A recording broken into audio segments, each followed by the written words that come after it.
একদিকে যখন রাজ্যপাল ধুলিয়ানের জাফরাবাদ সহ বিভিন্ন এলাকা পরিদর্শন করছেন, তখন তৃণমূল কংগ্রেস ধুলিয়ান শহরে শান্তি মিছিলের আয়োজন করে। তৃণমূল কংগ্রেসের জঙ্গিপুর সাংগঠনিক জেলা তৃণমূল সভাপতি সাংসদ খলিলুর রহমান, রাজ্যসভার সাংসদ সামিরুল ইসলাম, শামসেরগঞ্জের বিধায়ক আমিরুল ইসলাম, ফারাক্কার বিধায়ক মনিরুল ইসলাম সহ তৃণমূল নেতা কর্মীরা পথে হাঁটলেন। তৃণমূল নেতৃত্বের দাবি, এলাকার পরিস্থিতি স্বাভাবিক করতে এবং ব্যবসায়ীদের মনোবল ফিরিয়ে আনতে তারা মিছিল সংগঠিত করেছেন। আমি ধুলিয়ান শহরবাসী সহ শামসেরগঞ্জ ব্লকের সমস্ত মানুষকে আমি ধন্যবাদ জানাচ্ছি যে আমরা একটা উদ্ভূত পরিস্থিতিতে যে ছিলাম, আজ 6 দিন কোনো রকম কোনো বিক্ষিপ্ত কিছু ঘটনা ঘটেনি। এর জন্য আমি ধুলিয়ানবাসীকে আমি ধন্যবাদ জানাচ্ছি।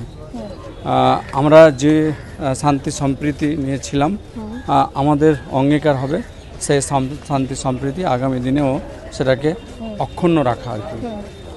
এই মুহূর্তে আমাদের যে প্রয়োজনগুলো রয়েছে আর কি, সেটা হচ্ছে যে দোকানপাট খুলুক, ক্রেতা বিক্রেতার আগমন হোক, একে অপরের সঙ্গে তাদের কথাবার্তা হোক, স্কুল কলেজ যা আছে সমস্ত খুলুক আর কি, এবং যেগুলো প্রতিষ্ঠান রয়েছে সেটাও খুলে যাক। তাহলে লোক তার কাজের মধ্যে এনগেজ হয়ে পড়লে পারে এই যে বিগত দিনের ঘটনাটাকে মানুষ ভুলতে থাকবে এবং আগামী দিনের সম্প্রীতিটাকে অটুট বন্ধনে আবদ্ধ থাকবে।